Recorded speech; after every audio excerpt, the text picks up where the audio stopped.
There you go. Good morning, everyone. This is our Nantucket Historical Commission meeting for January 20th, the first meeting of 2023. Welcome, everyone. Let me just start with checking in on who's here. Tom? Here. Thank you. Mickey? Here. Thanks.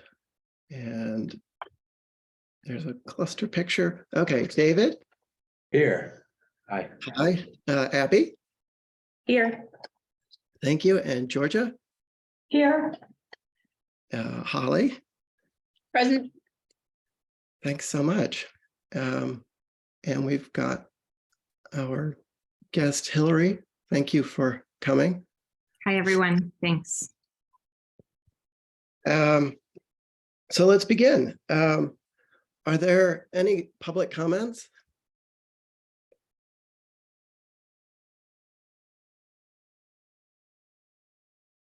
Seeing none. Let's move on to commissioners' comments. This is a new category in case we've missed anything, but if commissioners want to bring anything up, this is an opportunity. I have something, Angus, actually. Please go ahead, Abby. Okay, I just wanted to make a statement. Over our last few meetings, I've become a little concerned with how effective our meetings have been. I think we've been prioritizing discussion on some items that seem to be outside of our commission's purview.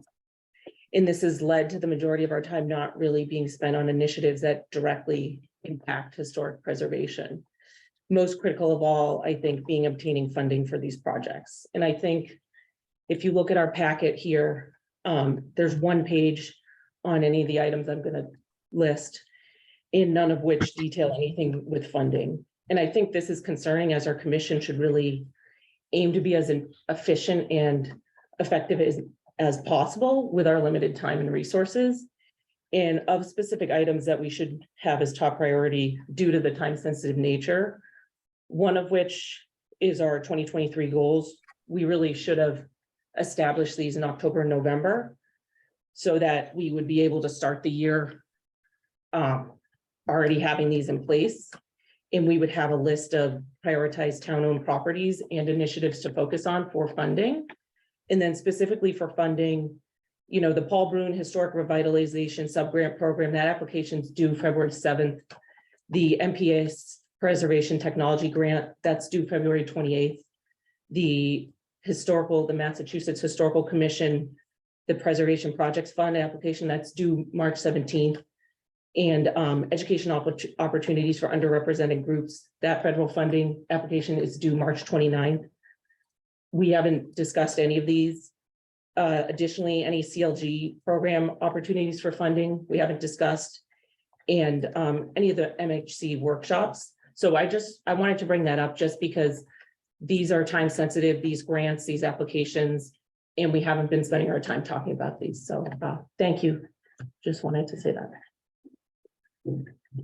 Thank you for bringing those up, Abby. And if any of these things are coming to mind or come into your,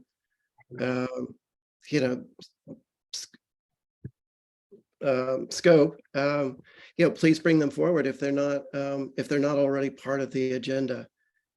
We have an opportunity, every month to really talk about whatever we want to. So please, submit any topics that are of interest. A number of the things that you mentioned are,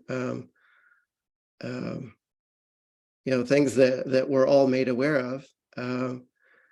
And sometimes through a Holly. And so I'm hoping that the commissioners will take advantage of those when the opportunity is given. But I'm just talking off the top of my head. Commissioners, do you have any comments about the what Abby brought up? I'll As I'm follow up. saying that, I'm realizing that these are comments and this isn't a discussion. Is that correct, Holly? Correct. Yeah, Yeah. I'll comment as well. I appreciate Abby for saying what she did, and I think there's a lot of value there.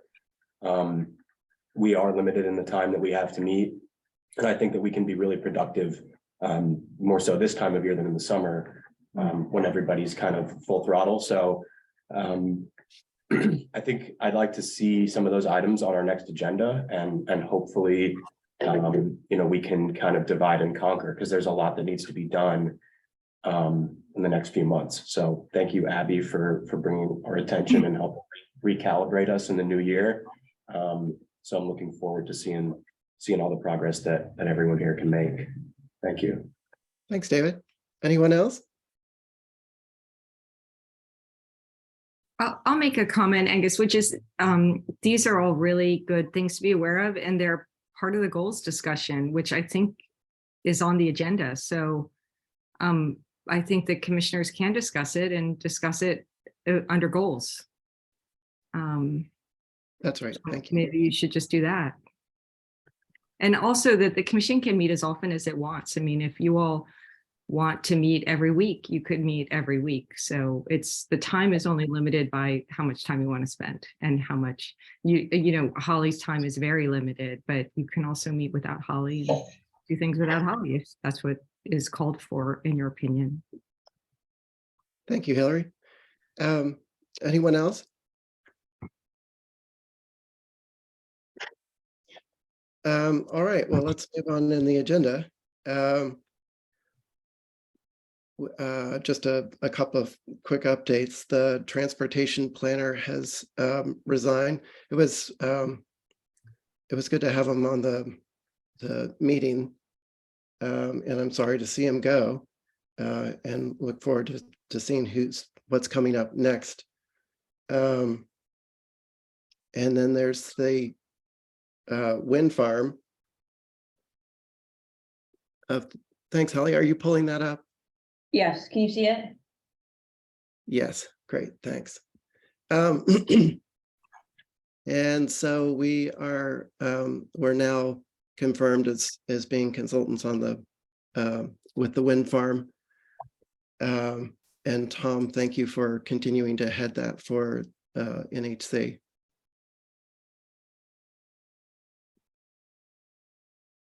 Are there any comments on? I'd like to make a comment about the wind farms. Please go ahead, Tom. I was talking to a friend of mine who does excavation work for CC Construction, who've done work for the town. And he was over in Cape Cod, where they're bringing one of the lines from the current wind farm, Vineyard Wind, into, I believe it's coming into Centerville.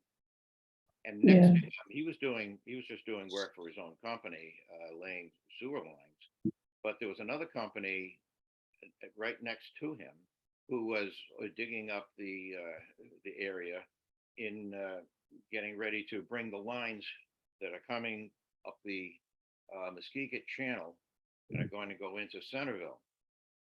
And the guy was mentioning that the ship that they've got out there that was doing soundings had reported that they'd seen a bunch of whales.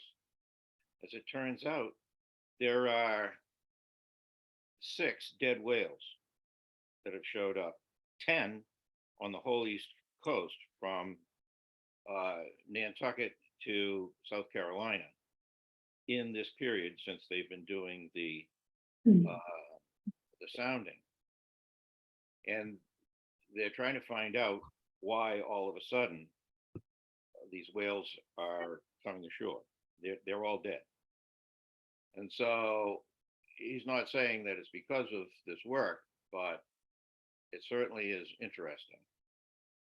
And he also noted that the guy that was doing the digging for the electrical conduit coming ashore was saying that these wires, these huge cables, create 165-degree temperatures. And so they're having to separate them and put them in conduits and all kinds of stuff to keep from superheating the water.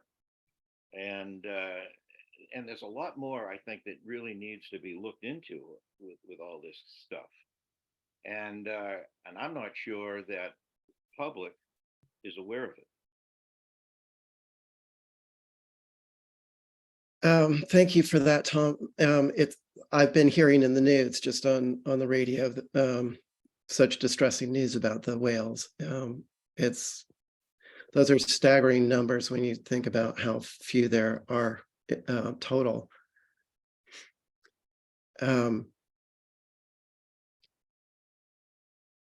Any further thoughts on that, Tom? Well, I don't know. I mean, I just heard about it this week, and so I'm kind of asking around with some of the other people that I know are interested in this stuff, and I haven't really gotten a lot of feedback yet. I did find out that there weren't 6 whales, which is what I was told, it's 10 whales, and it's not just in New England; it goes all the way down to, North or South Carolina. And so, it's the information for me is too new to really give you some facts and figures on it, but I'll have it the next time. Thank you, Tom. Any other comments on the wind farms? I just wanted to mention that there's, as you all know, there's multiple different wind farms. They're in different stages of development. The only one that's been actually approved by the Department of the Interior, or the Secretary of the Department of the Interior, is Vineyard Wind 1.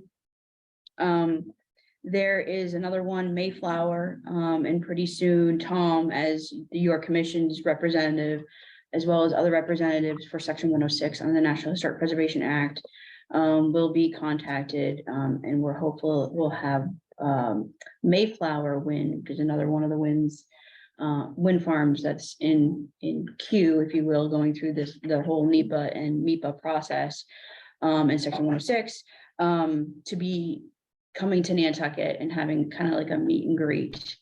We're hopeful that this will be the first. This won't be the last. We want to have, obviously, the public engaged with these people. Each, I think, company, they understand overarching concerns. They understand that we're adamant about the protection under the federal law, but at the same time, they all seem to be different from different walks of life. And so I think some bring different understandings than others. So just want to let you know that I will be letting Tom know once it's finalized through our special counsel of having this meeting. I think it'll be sometime next month. So I'll let you know, Tom, and then obviously you can let the commission know at that point. Yeah, thanks. And there's an organization that Val Oliver belongs to, RATS, Residents Against Turbines, and their main focus is about the whales. And so it kind of looks like they may be onto something here. It's just too new. I don't have enough information to really comment on it, but like I say, I will next time. Okay, thanks, Tom. The next thing on the agenda are the December minutes, and David, I didn't receive them. I didn't pass them on to anyone. Are those complete yet, or do you? I'm sorry, we're on to the rate plan now? Sorry, Angus, I think you were in the middle of updates and now you skipped over the minutes. But you also didn't finish the updates. No, it was just the transportation planner and the wind farm. I've moved on to the approval of the December minutes, and I was just asking David if there's an update on those. I think the agenda that Holly is showing on the screen is different. Right. We've just moved out of order because the approval of the minutes in December came under commissioner comments. Oh, I apologize. I've printed out the wrong agenda. Thank you. I'm glad there's this one up on the screen. Okay, so the next update is on the island-wide survey plan. Holly, Sure. Yes. please catch us up on So, that. yes, so, you all reviewed, provided comments. If there were any comments, I provided comments. MHC provided PAL comments. They are currently, Ginny and her team at PAL are currently, wrapping that up. And have told, MHC and myself that the final document with their comments, will be completed by the end of this month. So once we have that, obviously you all approved it based on MHC's final review, which I thank you for doing that. That would make sense. And then we'll be able to have it on the town's website. Very excited. I know I've let the commission know for the last couple of years, but obviously we've been working through a pandemic. But I've been in discussions with Florencia, the town's public outreach coordinator. We will be having a separate preservation planning page on the website, linked through the HDC and the Historical Commission together through the CLG, obviously, to be able to have this information available to the general public. Hopefully it'll be a landing page for our private and public partnerships that we have, and also being a page for people to say, hey, you know, I have a historic structure, I want to know some information and look at, you know, our map and all that stuff. So good stuff. Like I said, I'm in the works of working with Florencia on that. So stay tuned. There'll probably also be a note in the next town manager report about our survey plan, so people can actually click and go right to it. So working on that as well. So very, very excited on that. Can I make a comment? Sorry, can I ask a question and make a comment? Please go ahead. One, Holly, were they able to correct that that statement about the ownership of Great Point Light? I told them I would follow, but I never did. So I just want to make sure that comment got captured. I will verify with Ginny. The other thing I just have to say for the commissioners that I think it's very important that the NHC's role as being the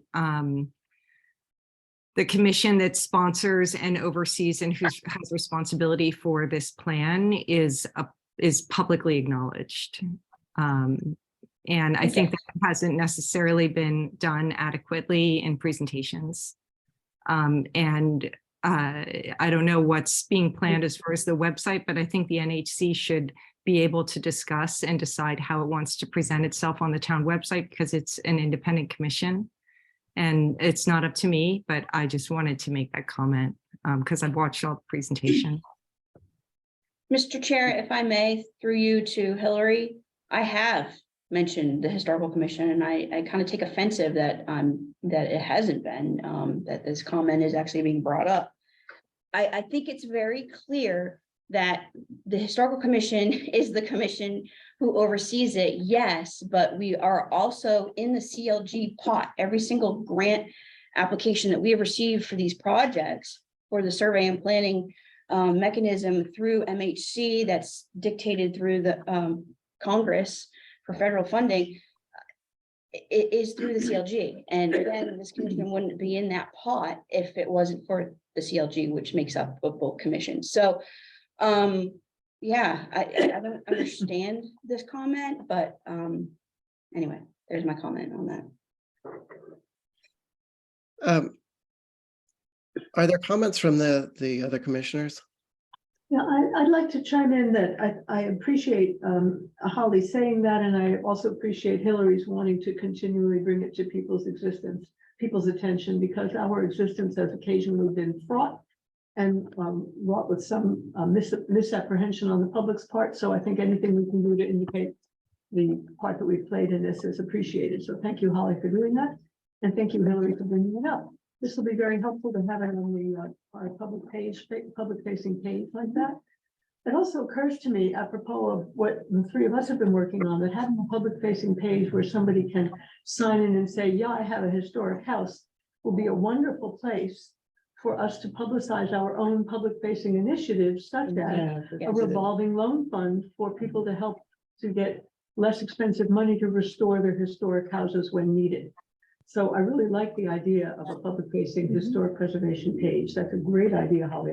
I hope to see that happen soon. Thank you. yeah, that's a good idea. And through a lot of the work for the revolving fund, I've been looking at other towns. Like, I think we can get ideas to see what works. I know when I did a bunch of research, some of the towns, like when they do fund these projects, they have them up there. You can go through and look. And so it's a really good opportunity, I think, like you said, for kind of like free press for us. So I'm happy to provide, like, you know, some of the examples First, I we have to let have. Holly get the page. up. Yeah, once you get the page, but happy to Yeah, help you. We'll absolutely. help you Yeah. populate it for It's- sure. I think this is what it's for, because again, and yeah, this commission is the preservation planning function of this historic district, this historic island. Right. So yes, I think, and what we'll do is, I mean, you go to all the commissions and boards pages and it's like, okay, yeah, get a list of everybody, this is what they do, but Yeah.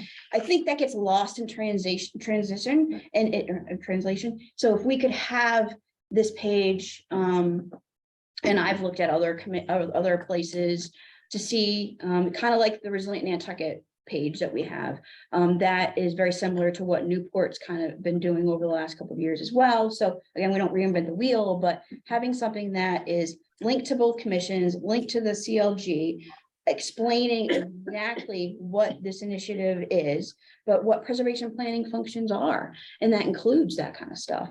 Because yeah, there are sometimes that people are calling up and they're like, well, I just bought this, I need to know who to do that and da, da, da. So yeah, this I would, as soon as it's up and running and we could have some type of verbiage on there about the revolving fund, that's in the works at Yeah. least. I think that would be very, very helpful. So thank you, Mr. Chair, for indulging us in this conversation. Before we wrap up, unless there's anyone who wants to speak further about the survey plan, the island-wide survey plan. I just want to say that I did watch the presentation that was given to the select board. And I have to say, I was disappointed that through the whole presentation, there wasn't a mention of the Historical Commission, which was quite involved in the process, certainly more than any of the other commissions or boards. And there was an effort made to thank the select board and the director of planning and pretty much everyone but us. And it wasn't until a couple of the select board members actually spoke up and said, I really think that the NHC needs to be recognized. And even then there wasn't an acknowledgement. And then another select board mentioned the same thing. So I feel like credit needs to be given where it's deserved. And we don't want to be the sole people taking responsibility for this, but the grant actually is given to the NHC. And our participation in the CLG is what gives us preferential standing in the money that is allotted. But I just wanted to make that point. And I hope that the acknowledgements will spread a little bit further next time. Mr. Chair, I'd like to elaborate on that because I'm the one who did the presentations. I was sick with the flu. So I know you can understand that at the moment. That I can. So there was no, I can't even think of the word because I'm kind of flabbergasted that I'm getting accused of not acknowledging this commission and on purpose. Like, it was not ill intent. to do that. I mentioned about the hours of working as with subcommittee that we had, Barbara, Tom, I know Hillary, myself. We had Zoom meetings with PAL. I met with PAL when they came here. Yes, this commission is in part an important function of the preservation planning through MHC for this grant. But my whole point is we would not have received the funding outside of this commission if we weren't a CLG. We are put in a special pot because we are a CLG. We helped you get them. And I get that. I absolutely get that. I will say this too. I think it's important that Nantucket is, when it comes to MHC, we are the town of Nantucket, okay? And in this, I guess we'll dive into the next fiscal year 2024 grant. We got accepted to submit for that grant application. So kudos to this commission. But I will also mention that we will need to, because it specifically says in this letter to me, that a letter of support from the Nantucket Historical Commission is required. And that's because this is through the town of Nantucket as the applicant, everything that is signed, all the assurance pages, all the application pages goes through the town of Nantucket, but this historical commission is the one who supports it and gives the support, because that's just traditionally what happens. That's just how it works. Again, historical commissions are the preservation planning, surveying arm of historic districts. So, again, there was no ill intent. I felt very tension from a certain select board member, as you probably heard me trying to justify. I'm sorry that you all are, and I don't like to assume everybody feels this way, but this is ridiculous. We shouldn't be having this conversation. But I'll take it as a mental note that I need to be more proactive in mentioning the historical commission when I don't feel that it was not ill intent. So anyway, well, let's move on. Good things about, Mr. Chair, about that letter. I think you were copied on from MHC. I didn't get a chance to scan it in and send it to the commission, that you all have a copy of it, but it was sent out December 16th, which was also the last meeting that we had here. That following week, I was out sick with the flu, so I didn't receive it until I got back after the holidays on January 3rd. So my apologies for not sending it to the commission, but as I wanted to let the commission know that as far as the next survey project, which is fiscal year 23, 22, excuse me, which it gets a little confusing. So we just wrapped up fiscal year 21, which was what we all received for the start of the fish lots, which we have those forms, which should be available on MHC's page through Macris, as well as then it will be, once they upload it, it will be on the town's website through the GIS. And we also have the physical hard copies in the office for anybody to come see, as well as I have all the digital copies of it as well. So if anybody, and that's kind of what I wanted to do too, is have a list of all the streets and addresses that people can come to the website and say, hey, oh, look what they've done. Oh, look, there's my house or whatever. So then fiscal 22 is the one that we're kicking off. We are a couple months behind on that, but PAL didn't seem to be too concerned on it. Myself and Angus, along with MHC and PAL, will have our kickoff meeting for fiscal year 22 this afternoon. So we'll be discussing more about that, and obviously we'll be able to bring that information pertinent to the commission back to you all. But this will be the finishing up the fish lots that we asked for, and going over to Brant Point up to Bathing Beach Road. So that whole section, you all remember going through and paper cut, but creating the spreadsheet for the application, as well as the formal RFQ. This is what they call the attachment page of all of the historic resources. And I just want to kind of justify for PAL, one of the reasons why PAL they're not so concerned about being a little bit late is because a lot of those properties already have Macris. forms from the eighties. And a lot of their work for this project is going to be validating whether or not those properties are the same, updating those forms, and then also updating on whether or not they've been demolished or moved. So a little bit easier than this last project for them. But tying into it, I know on the agenda it says update on the fiscal year 24. They're backwards. It's actually, this will be the fiscal year 23, which is what we received the notice to, I'm pleased to invite you to submit a full application for the Nantucket Historic Properties Survey. What's the deadline on that? This one's the one that's for February 7th. So, and this afternoon, after Angus and myself and MHC have our discussion with PAL on this fiscal year 22 project, and hopefully scheduling a time when PAL will be here within the next, hopefully, couple weeks. I would like to see that. I've also asked to go over this new, now that we've been, given the opportunity to submit for this next grant, the fiscal year 23 grant. It's actually not 24. Just to clarify that for the record. I know it gets a little confusing because most places go up, but they don't, because it's Congress. So yes, Angus, we will be discussing with them just some clarification on that application, and I've already started working on that. So Thank you. yes.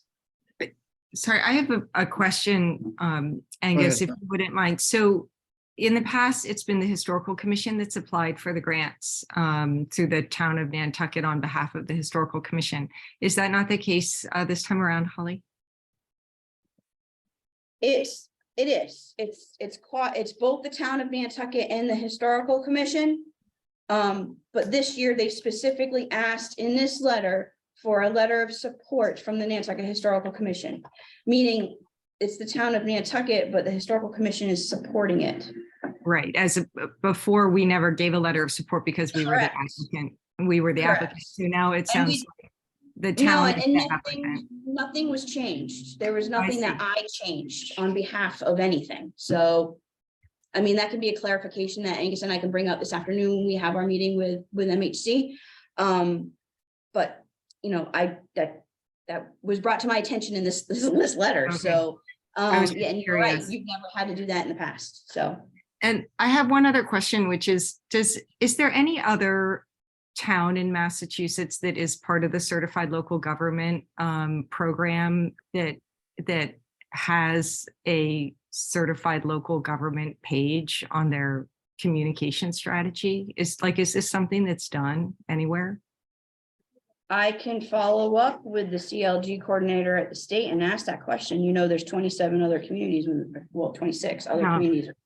It might be interesting for you and Florencia to look at, there was a study done, the MHC had an intern, and the intern's job was to do an inventory of all communications of websites from historical commissions in the state. There's actually a spreadsheet and like a really long PDF. I have it somewhere. But it's a very useful overview that you and Florencia might find valuable in terms of benchmarking our communications and, inspiration from other towns. But I mean, this is just my personal opinion, but the certified local government, well, this isn't an opinion, it's a fact that the certified local government is a program.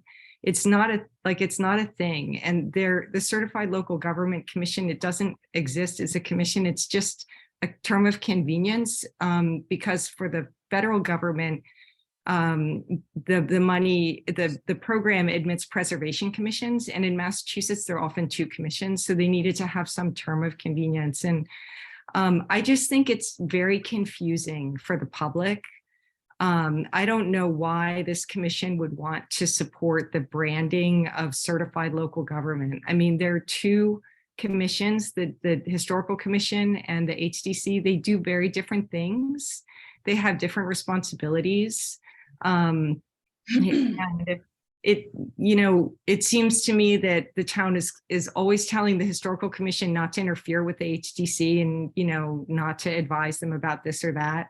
But then they don't want to, the advice seems to be, well, you're a joint commission and everything that the historical commission does has to take into consideration the HDC as its partner. And I just think it's confusing. And I think that this commission should be able to review and opt in to how it's presented and communicated to the public, and not just have, people not on the commission and who aren't commissioners decide on that. I hope those are helpful comments because I researched it a lot. Thank you. Thanks, Hillary. Tom, I see your hand up. The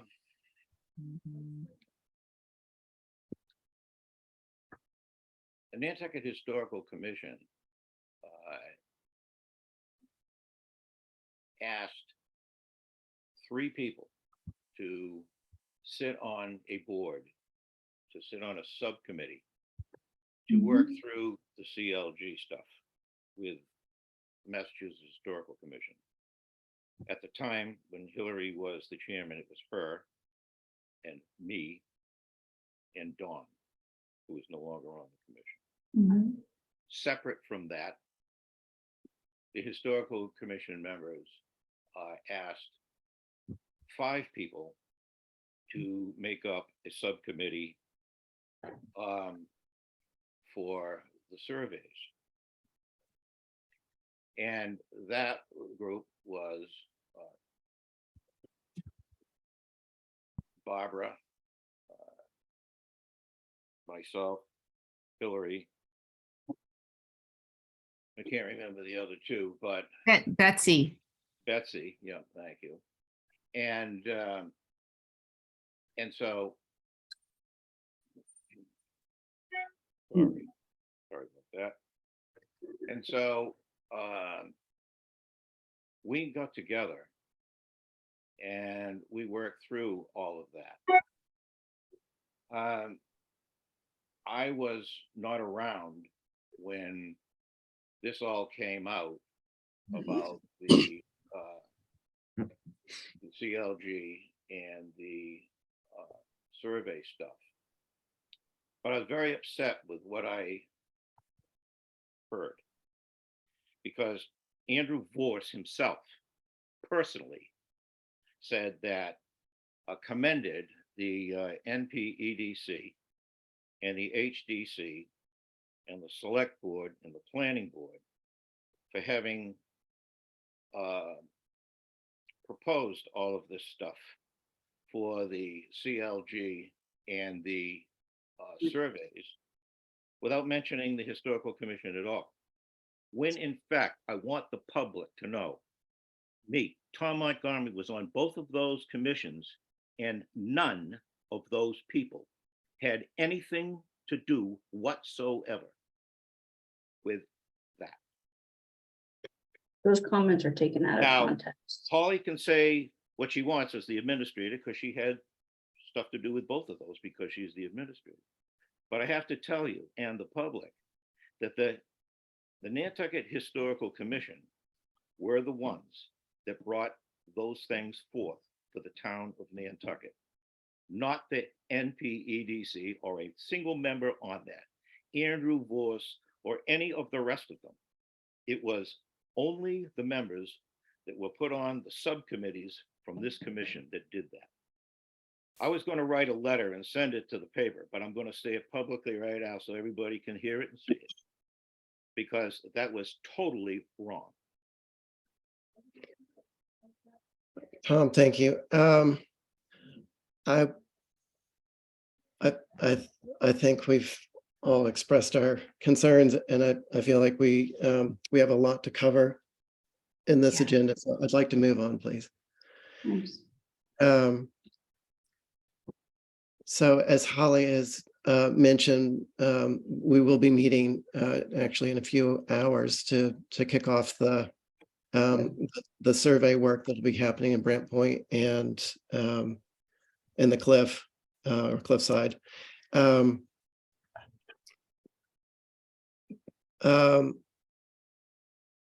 So I think we've covered the survey work. Next up would be the advisory board legal opinion. which recently came in. And Hillary, is it possible for you to give us an update on that? Sure, I can say a few words about that, although I imagine we probably want to move on. You probably want to move on to the work plan. So this legal opinion was sourced by the Keep Nantucket Real Fund, which is part of the Community Foundation. It's a project fund. I serve on the steering committee. I'm one of 4 people on that steering committee. And the steering committee just felt like it was something had to be done to move the ball forward. You know, these advisory boards were canceled in August. And there were, interest and attempts to bring them back. And it's just been deferred and deferred and deferred.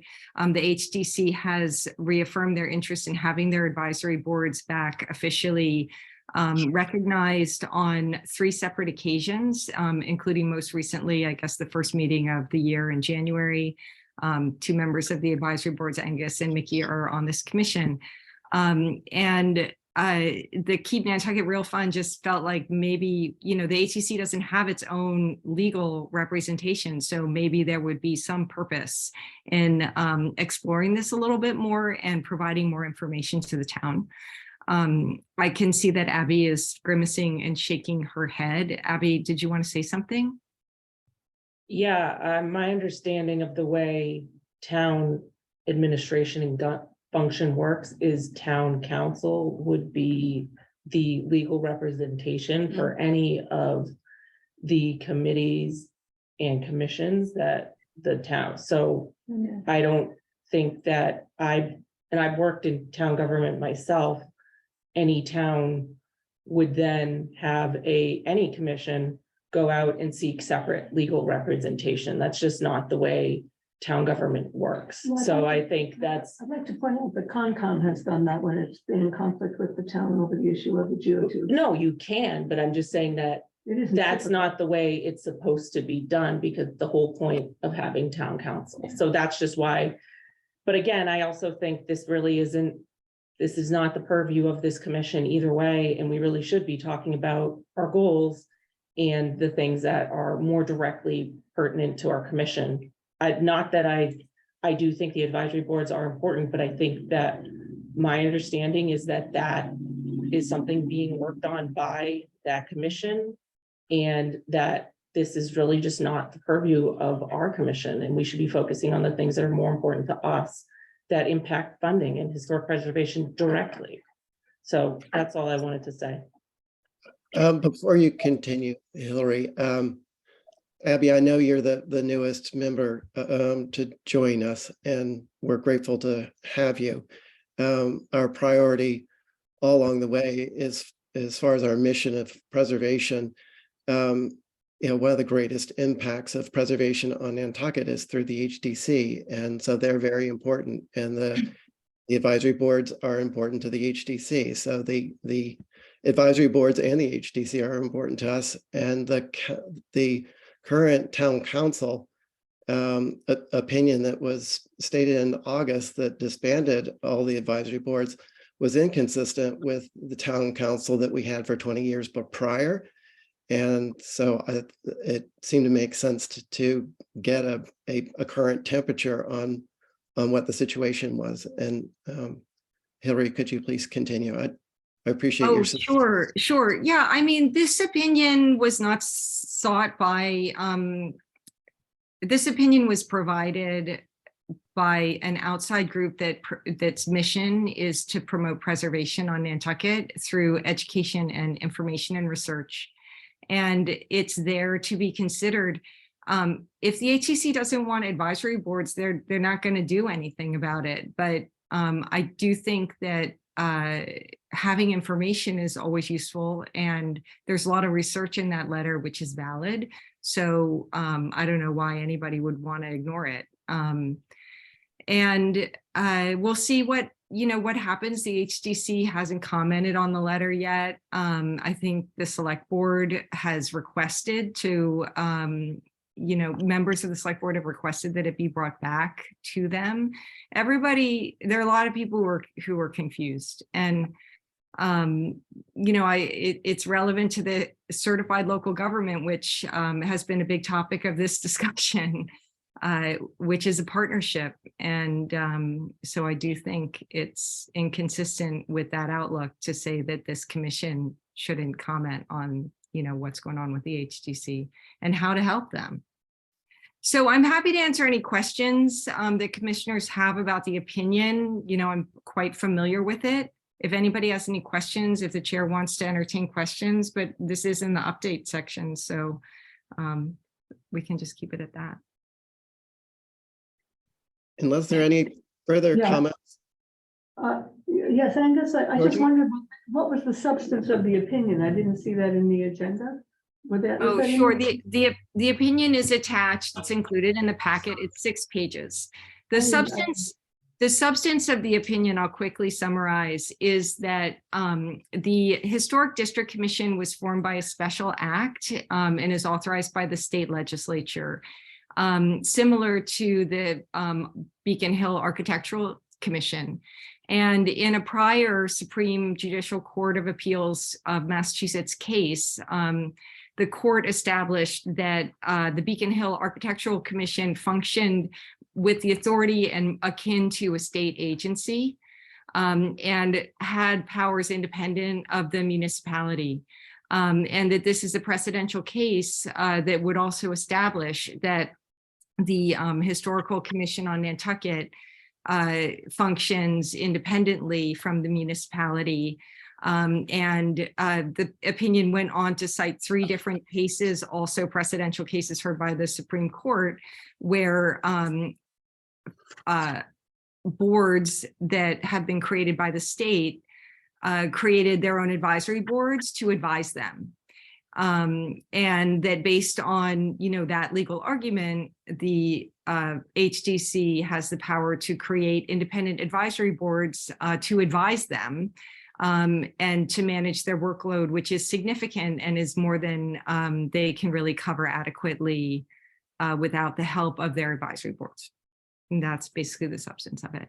That the boards should be, the HDC can create regulations and form these boards, and the boards can advise them, and there's no reason to have the boards be disbanded legally. Thank you for the summary.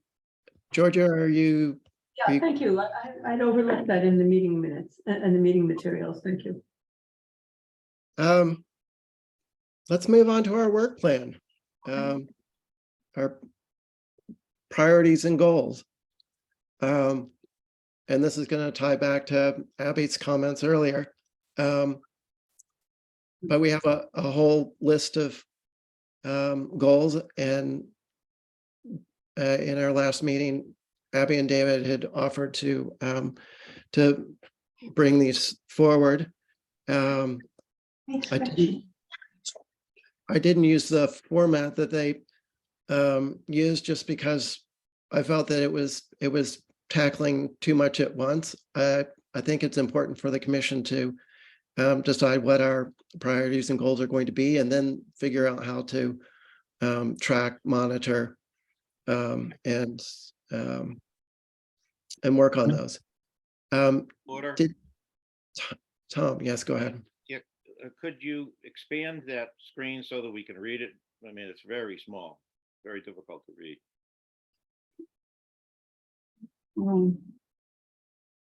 If you can, you might not be able to. It looks like, at least on my screen, I'm going to lose material if it gets bigger. Yeah. I put the percentage to 100. Yeah. Okay.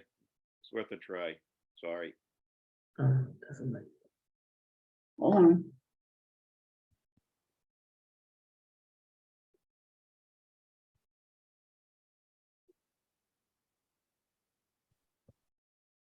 Is that any better? Not really. I don't understand why I can't collapse that side. What if you click that? Yeah, it does the Yeah. list. Normally you can Um, bring this over, Can you but do it over there? aha. So Abby, thank you. And maybe even zoom in a little bit more. Yeah, There we go. better? Yep. Thank you. Thank Sorry, you. Adobe updated across the board for the town, so I'm still trying to get used to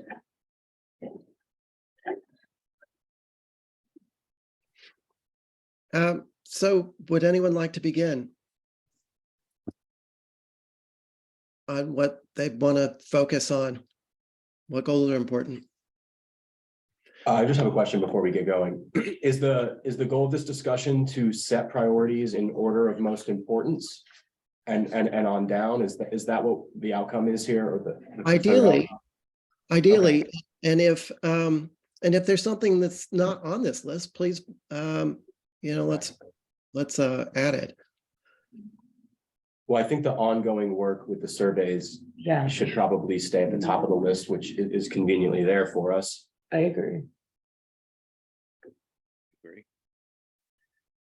I think the revolving loan fund, I mean, I think that's towards the top. We have a plan. We're planning to go to CPC in, I think, this summer to get our presentation organized. So I think that should also stay. I don't think it has to be the top one, but I think it should stay towards the top. Yeah.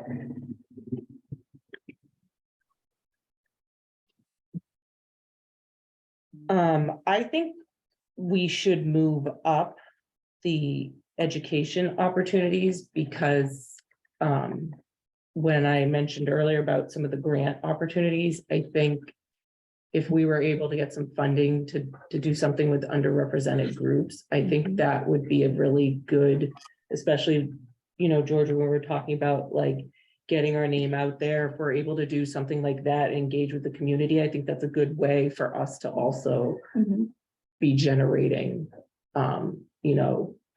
buzz, understanding of like who we are, what we do. So I would personally think that one should move up. Angus, I've got a question about there's a line that says create a plan to monitor and prioritize local structures. I'm just not real clear on what that is. It sounds good, but I'm just not real clear what it is. So that was pulled from the list that I got from David and Abby. And so maybe you guys could elaborate on that. Well, I think the monitoring is covered under 7 about when we're talking about protecting the lighthouses, because we kind of, since those are owned by the Coast Guard, like we can continue to advocate, but it's not like we can own the preservation of those. So I think that's more of like a monitoring piece. But I think with prioritizing local structures, that goes back to what I mentioned earlier about if we were going to apply for funding, I think there should be a list of town-owned structures, and maybe Holly's nodding, so maybe she has that. And so I think that would be the thought of like, hey, if we have structures that we're going to be asking for funding for, like, what are the ones that have the highest priority? Yep, and on that note, it is not only in our plan, which is good. It's the list that basically it's in our survey plan and identified within those areas. So that way it'll trigger, like for instance, Brant Point. When we go that direction, we know that there's both federally and town-owned resources.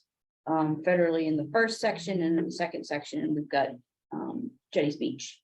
So those will be kind of like as a priority. And that again, and I think this is very important, kind of ties into what you're getting here with monitoring the local structures. Maybe we adjust that to town-owned historic structures or sites. Because as the town's preservation planner, I've been dragged into working with the Park and Recs facilities manager and their consultant, and looking at the concession stands and giving them, what can be done from a preservation perspective. So there's some of the other preservation planning functions that I do as your staff. And they're really taking that to heart.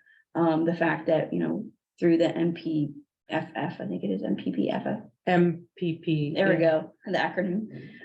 Funding that the town can apply for, that's exactly what that list of town-owned historic structures can go for. Yeah, And of course, I was just in the webinar the other day. I know, Abby, you actually physically went to one of the Mhm. locations that the MHC had their training on, which thank you for doing that.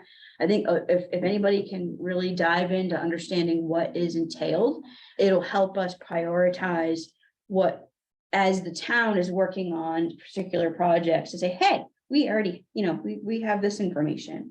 And I think this first one cool thing about that, as we're all taxpayers here, I like the fact that that funding source that MHC has, which I do understand is very limited. It's available for nonprofits mhm. and municipalities. As municipality, we can dive into CPC as our matching grant, Yes. which is fantastic. And I have, with conversations, already brought that up to Ken. I'm sorry he's not here today. I thought he was gonna be, but that is a good thing. So the town could also be a recipient for CPC for these town-owned resources, as well as this funding source. But really trying to get a grasp on that. And I would assume that that's what that number 4 would be. For. Yes. Change it to town monitor and prioritize town owned structures. Yeah, Historic structure. Yep. yes, yes. I And would love exactly, to get into the specifics of all of these, but I think we'll run out of time, and we have a guest who's going to give a presentation about one of the articles being proposed to the town. So I'd like to keep this just to the concepts of each thing rather than getting into the details of each thing. And there are a lot of things on this list. So I'd like to just decide, there's certain things that we clearly need to keep at the forefront. But are there things here that you see that we don't have time to do it all. So are there things that are less important on this list to be removed? Oh, wait, Hillary, I see your hand up. Yeah, Angus, I just wanted to put some to put a guest member vote behind town-owned structures. It's on the list on the left, and I think especially if Holly is really keen to work on it and can make some progress with town administration this year, that would be something that is achievable. And move it over to the right, and that maybe there's some of the things on the right that are just so hard to do and so hard for this commission to do, like the salvaging historic resources. There's some other people working on that. Of course, this commission would support it, and it should happen, but I just don't know if this commission could really put people on it to make a difference right now. Whereas the getting behind just ensuring that the town preserves the structures it owns, that should be something that could happen. Just by way of history, I approached, when I was chair, I approached Libby to ask if we could, and Dawn, to ask if the Historical Commission in the town could apply for a preservation projects grant to do a study for an adaptation of jetties, because it's a really important historic structure that's not being well taken care of, as I'm sure Holly is really closely aware of. And I got positive comments, but it was not the right time. We were asked to wait. Yeah. And the reason was the town didn't have the ability to manage another grant at this time. And it was also going under a lease. So it's on this multi-year lease and nothing could be done. But the Preservation Projects Fund can pay for a study. So it could pay just for like the architectural work. And I think that would be amazing to apply for this year, and there would be time if there's capacity to do it. And then, there are other structures like Landmark, the our Island home that could be demolished. So the other thing this commission tried to do was prioritize surveying town-owned structures. And, Holly had decided that there was another higher need for immediate use of those leftover funds. So we didn't do the survey of the town-owned structures. But if there's enthusiasm for that, I think that could be a real win for this commission. So I'd support putting it on the right-hand side of the page up near the top if Holly has time to work on it. yeah, I wonder if Angus, maybe we should put the survey historic resources on the right and put like B and say, put something about town-owned resources and, you know, prioritizing it, something like that. But I do agree it should be at the top of the list, and maybe we just put it under that, because to your point, Holly, it seems to be part of the overall survey stuff. It is, it's So- listed, yeah, it's put in there. It wasn't necessarily. As Hillary had alluded to, that additional funding, quite frankly, from the discussions that I had quite a bit at the end of last year. Last probably 4 months of discussions with Jenny at POW. You know, the undertaking that they did for us for that survey plan was pretty impressive, to say the least. And, you know, they were very appreciative of being able to receive additional funding because, my understanding of a lot of their projects, they've in the past been able to kind of, assist, if you will, and kind of, I guess, maybe undercut the amount of time and effort that they put into it, and actually put in way more than what they're charging, if that makes any sense. So at the end of the day, that was something that you know, going over detail by detail of the neighborhood areas and what we wanted, and that was something that I did say, you know, look, this is something that's been brought up, and it makes sense. So they're listed. It's not necessarily taken and then going, this is a priority, but it's kind of assumed. And I do want to mention, and maybe this is just because I'm the planner in the room, but our survey plan is just like all other plans. It's a living, breathing document. So, you know, even say while we go through these next couple of phases of survey work, if we find so that there's something that needs to be tweaked within the plan, we can definitely do that. I think with us moving forward and having our town historic resources as a priority of the commission, it's kind of assumed, like if we're going to be tackling this area, then let's get the ball rolling. But with having, my point is with having town driven initiatives like the concession stands, that's a prime example for, you know, if I already brought it up to their attention and had that part of their overall conversation that this should be dived into. So, and there's enthusiasm within town administration, at least from talking to Ken. So that's good. And yes, I would agree with having that listed as a priority. Okay. Sorry. The NARAB Yes. lecture series that we had Yes. last year was quite successful. Are we wanting to do a similar one this year? Yes, please. I don't know if Hillary received comments. I know since then, I know right after we all did, but I've had other realtors come up to me within the last, you know, over the past year. I've said, that was great. That was one of the best I ever went to. I mean, and they even said, I personally would like to see it happen every year. So, you know, I think that this is a good collaboration with NPT. Maybe, you know, I could talk to our other partners that are in the preservation world, like PIN. You know, they've just celebrated their 50th year on Nantucket. I know that they're through their director wanting to have more of an island year-round presence, if you will. There's not many people that realize that they've been here that long.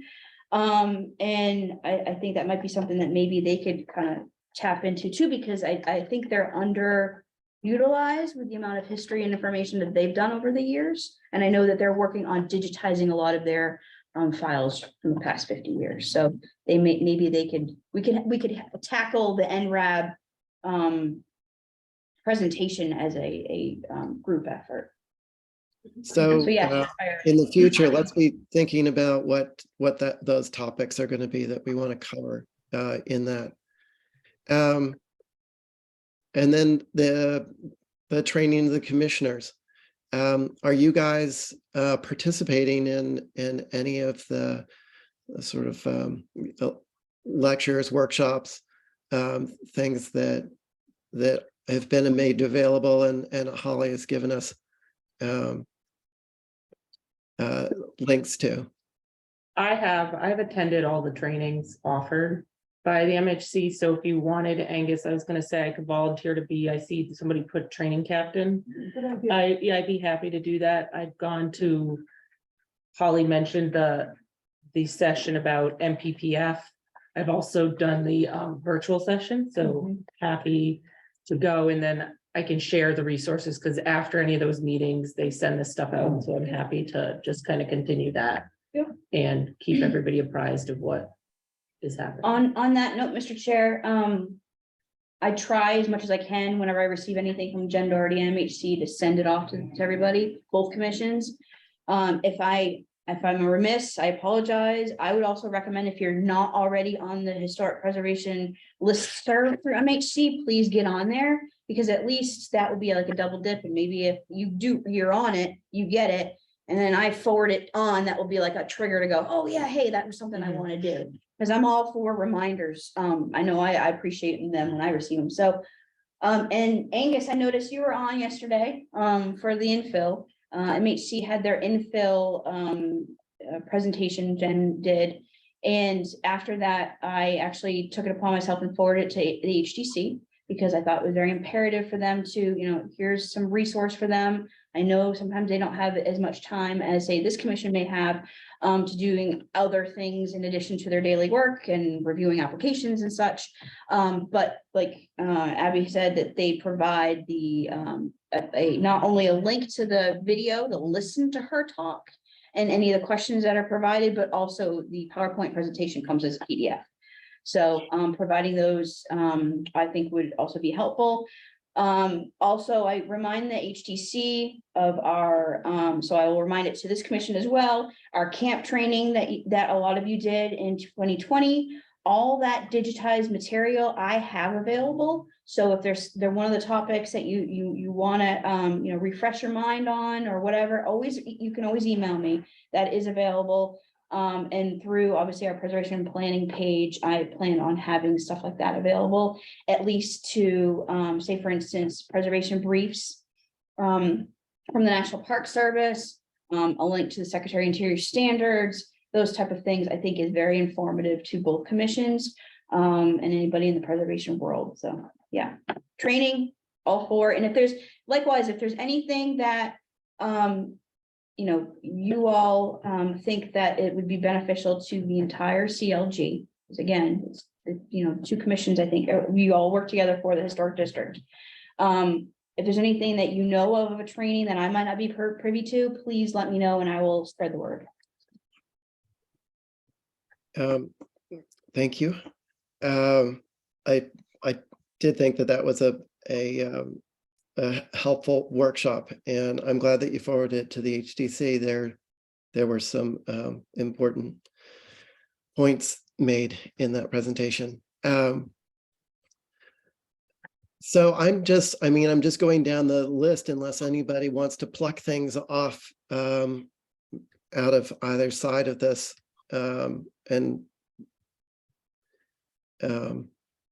So there's the educating the community and HCC initiatives and how the public benefits. So, I mean, that's we've presented in the past to the select board.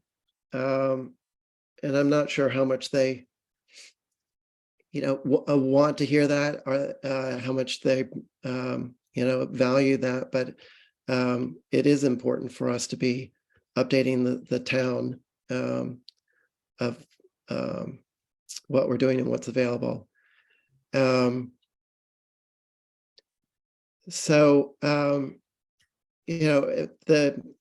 far as advocating for preservation at town meeting, that's going to, I think that's where that sort of overlaps with us and is probably like the town articles that are brought forth that we can weigh in on.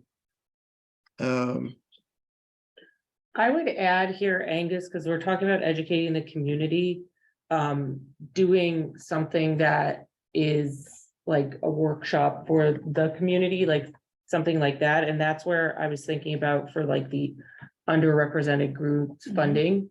I think we might want to add something like that as well. So something separate to like maybe just an additional bullet, if you will. Mhm. And to that point, Mr. Chair, through our status as a CLG, I receive emails from the National Park Service. Sometimes it's every couple weeks, sometimes it's, more frequent. But they will send emails about funding all across the board. And a lot of them in the last few years seem to be about underprivileged history. And so from talking to Abby a couple times, there is room on Nantucket to utilize that, because we do have history that's, please don't take this out of context, but that is not white man history. We have a lot of suffrage and women's history because we had a lot of, the Quakerism was really a big force in allowing women to be out there, and there's just a lot of history that's not been out there. And I think, there's historians on Nantucket that have promoted and done the research, not only Barbara White, but Fran Cartoonan. They've done a lot of that stuff over the years. But this commission obviously would be able to, there's a connection there that this commission can help with that part of education. So I'm supporting Abby's request to have that as a priority, whether it's something that is at least, and this is something too I'm thinking about, you might want to consider, and I say you as the commission, to maybe think about what are achievable goals for this fiscal year and what are achievable goals down the road, because I think there's a lot of good things here, but we need to also narrow down on what's actually achievable. And some of these might have to be put down as a, maybe next year. And I think maybe designing the list of priorities, you think about doing it in that way, somehow. That's just my recommendation. I think Well, we it should makes sense for us to have short-term and long-term goals, and we definitely want to be as ambitious as we can and still accomplish our goals. Georgia, yes, go I ahead. just did point out that last year we did get deeply involved in the Arthur Cooper Monument, Yes. which was a representation of Black history on Yep. Nantucket. Absolutely. So as we go through these things, before our next meeting, think about,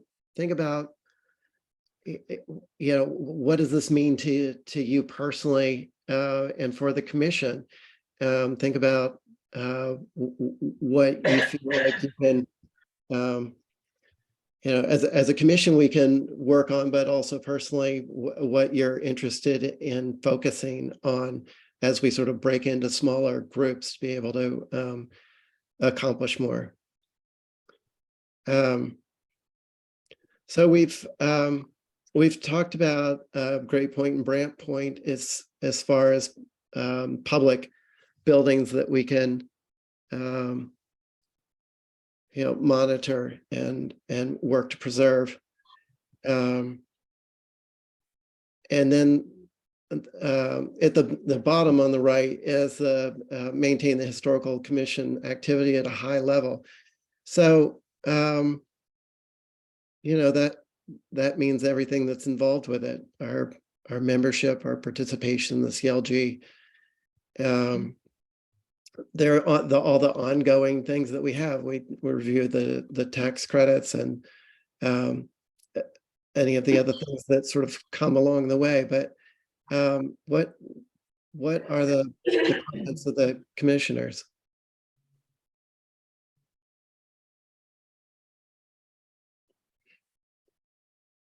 Don't jump once. Is the idea that the way this is structured on the right is kind of what we've said would be prioritized? And like, I agreed with Hillary's comment, like number 3, I think we could say that might be like not necessarily high priority for us, and more that's something that like we'll support. Yep. But I don't think we should actively necessarily be doing number 3.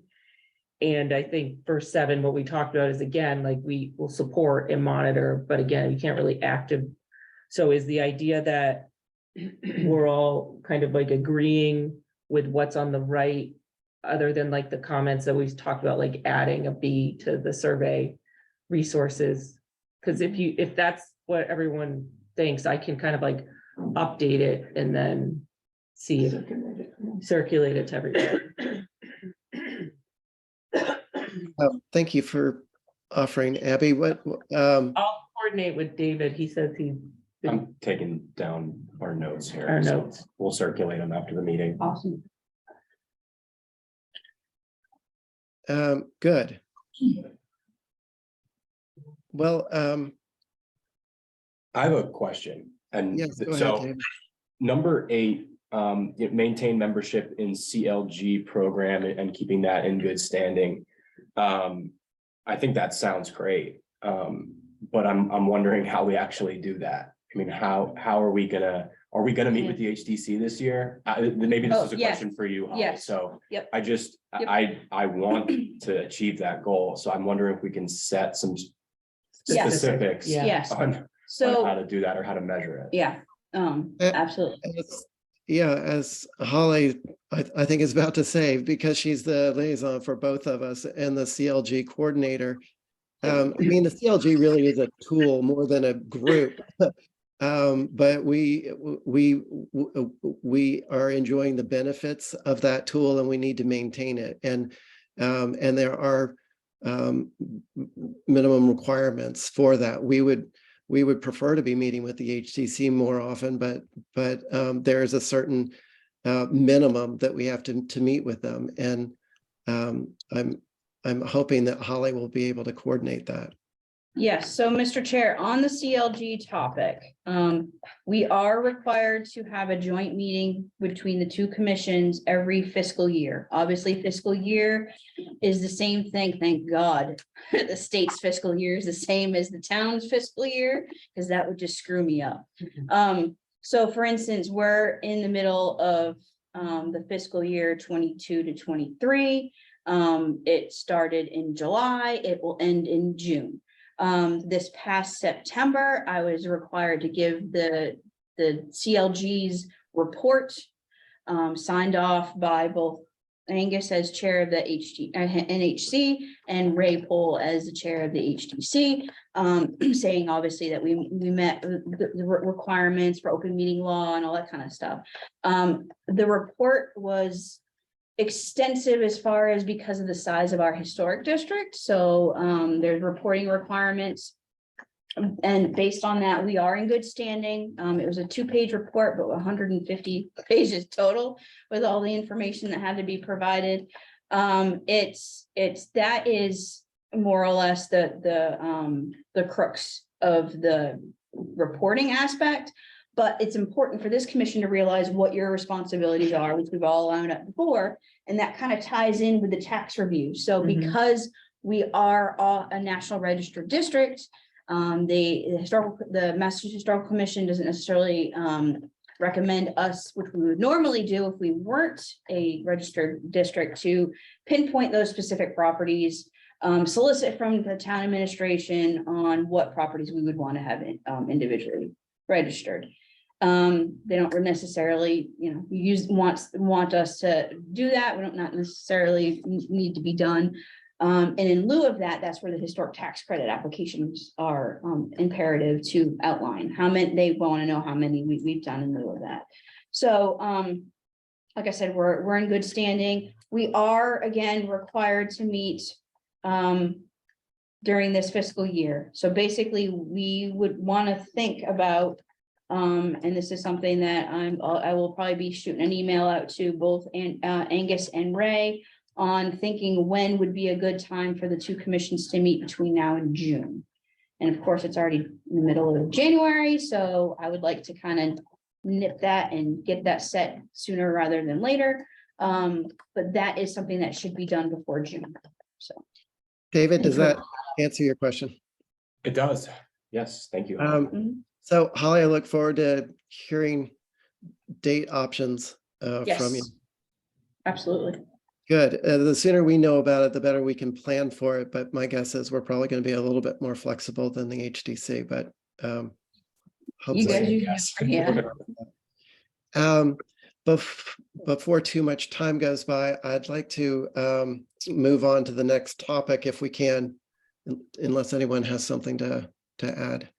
The only thing I'd like to say, Angus, is that it sounds like the next step with this list of goals is to prioritize them, kind of reshuffle things around. Is that where we're going with it?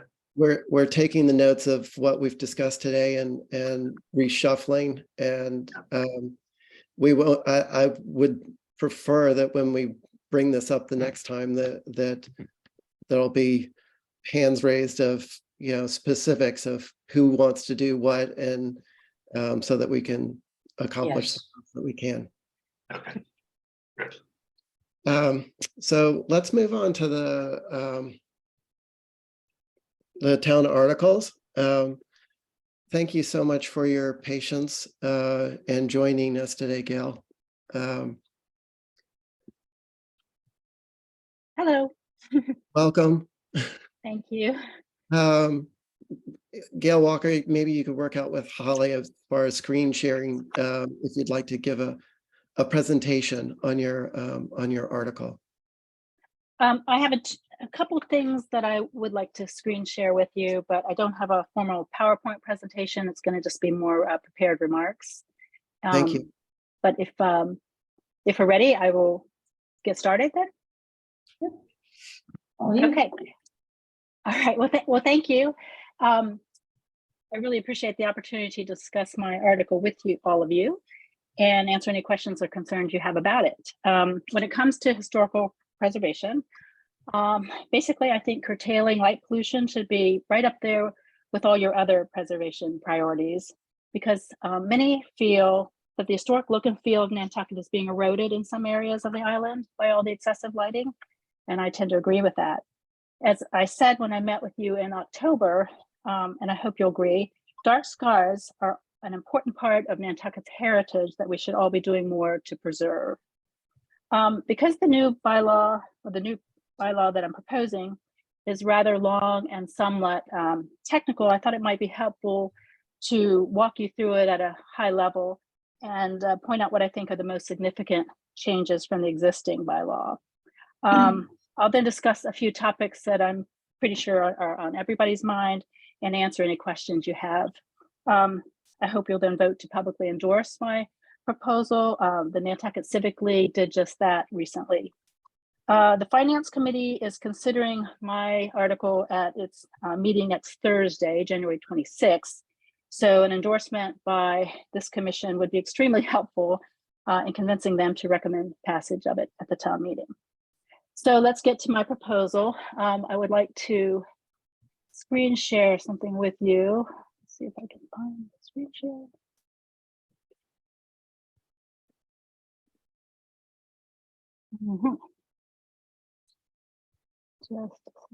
What an inspirational backdrop. Oh, thank you. Yes, I wanted to. So I thought I had it all lined up here. Here we go. Nope. Sorry. I'm so sorry. Somewhere I have. Oh, so sorry. All right, I've got to pull up my folder.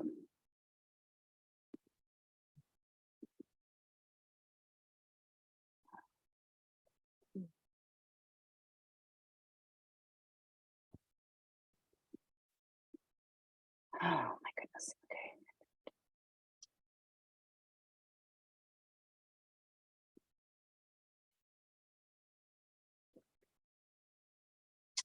Oh my goodness, I'm so sorry, guys. Just I had a table of contents that I wanted to show. I had prepared because I think this will. There we go. Now. Okay, now, can you see that? I've got a blank page. You've got a blank page. Oh, we can see she's opening. Maybe it was because I was going through so much. There it is. How about that? There you go. There you go. Okay. Well, I wanted to show you this because I know it's it's a long article and it's hard to sort of keep track of the various parts of it. So I like to use this table of contents that I created to sort of give you an overview, and that'll sort of guide my my review for you. And I'll try to keep it at a pretty high level to allow time for your questions.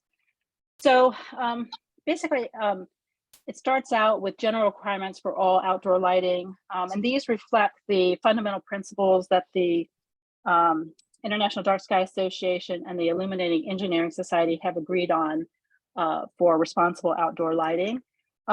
First, as a general rule, all luminaires will have to be fully shielded. There are some exceptions, but that's the general rule. This means that no light can be emitted above the horizontal plane where the light is emitted from the fixture. And that's to minimize the amount of light that shines up into the sky where it serves no purpose, and the amount of light that creates unsafe glare or shines onto the property of others, adversely affecting their ability to enjoy their own property. There's an exception for fixtures that emit 600 lumens or less. This means that the ubiquitous onion light will still be allowed. It's not fully shielded, but it would be allowed as long as the bulb used emits 600 lumens or less. And 600 lumens, for those not familiar with that metric, is in between a 40-watt incandescent bulb and a 60-watt incandescent bulb. The second general requirement is that the color temperature must be 2700 Kelvin or less, unless that isn't commercially available for a particular application. This is to minimize the emission of blue light that has been found to be so bad for humans as well as insects and plants. It basically, blue light basically adversely affects the circadian rhythm of all living things, studies have shown. The International Dark Sky Association actually now recommends 2200 Kelvin or lower for outdoor lighting, but that's aspirational because there are fixtures and bulbs that are not readily available at that color temperature for some applications. Whereas 2700 Kelvin is pretty standard now or common now. And that's the color temperature that the Massachusetts Medical Society recently decided to advocate for outdoor lighting. So that's the level that I settled on for the proposed bylaw. I'll talk more about streetlights later, but I'll mention now that LED streetlights are now available in 2200 Kelvin. And that's what I hope the town will decide to choose if and when it converts the decorative streetlights to LED. If you've noticed the LED retrofit on Upper Main Street, that's a 2200 Kelvin fixture, and all our HPS fixtures are around that color temperature.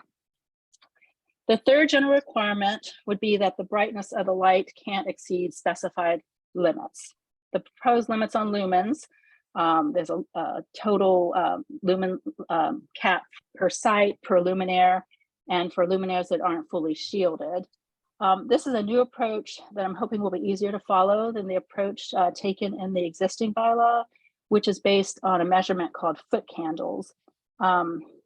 Some of those foot candles are specified and others require access to and an understanding of the recommendations of the Illuminating Engineering Society. But in any event, measuring foot candles requires a special meter that's tricky to use. I've tried it and couldn't master it myself, whereas lumen output is generally included in product specifications.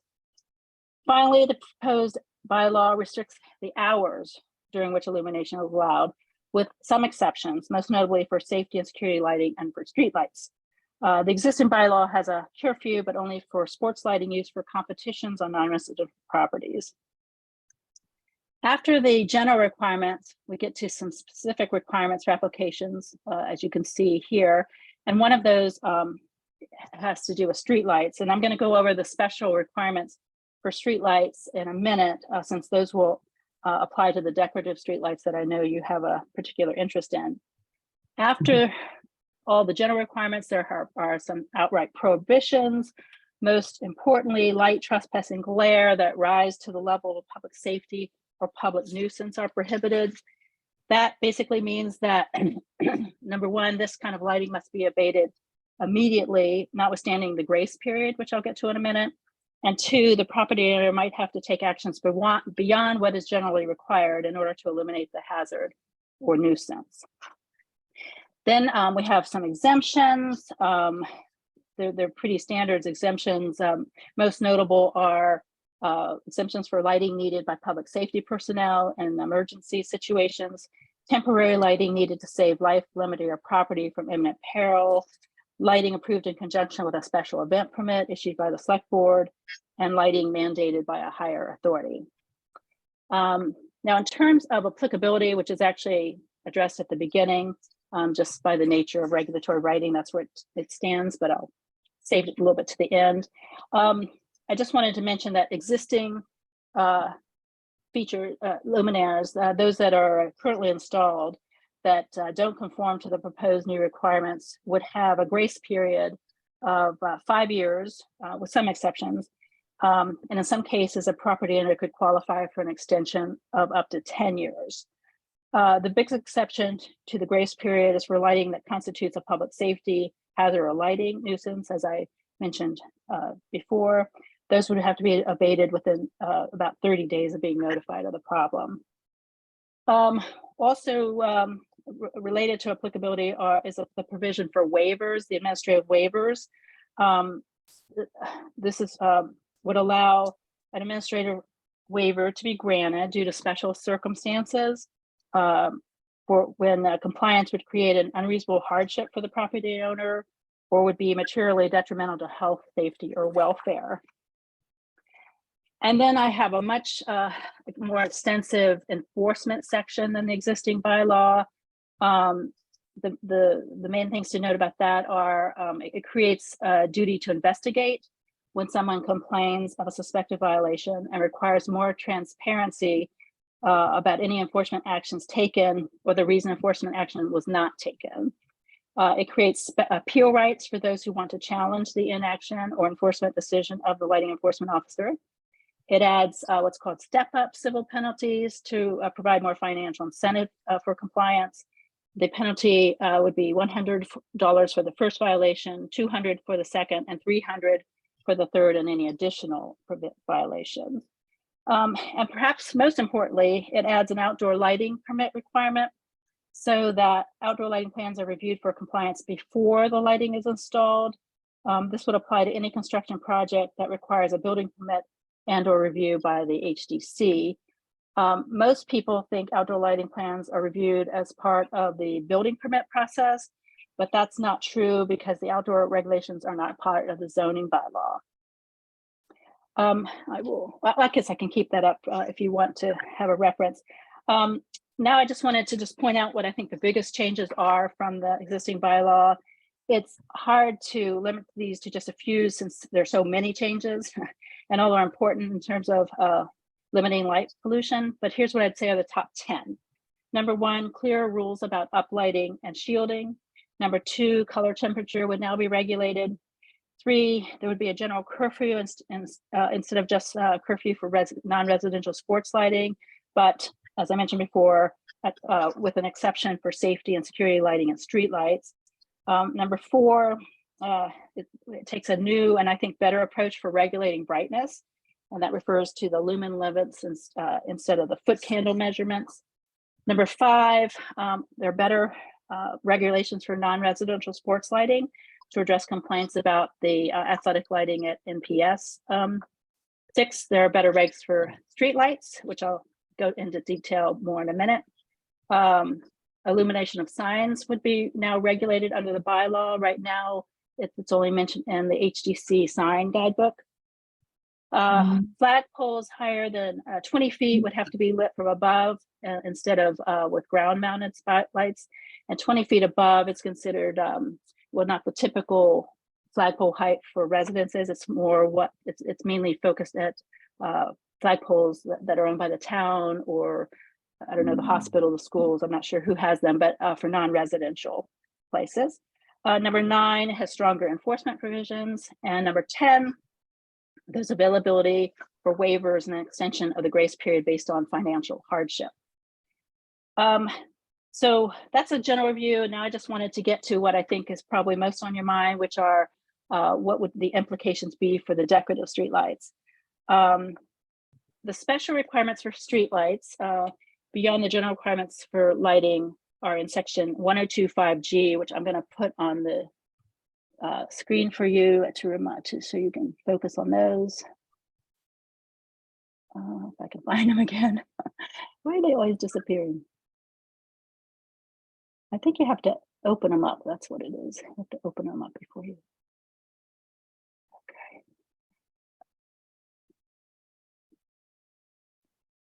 I need a Holly to do my admin work here. Okay, here we go. Okay, can you guys see that?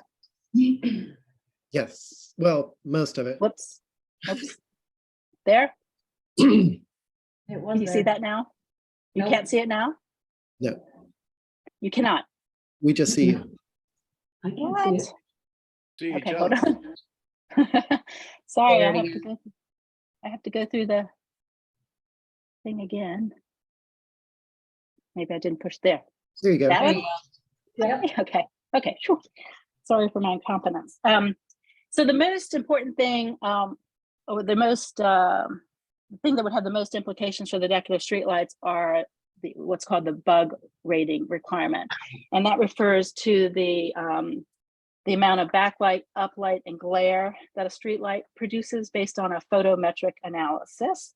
The cap that I've incorporated, as you can see, would allow for 0 uplighting. And that's the gold standard, and that's what's consistent with the fully shielded requirement.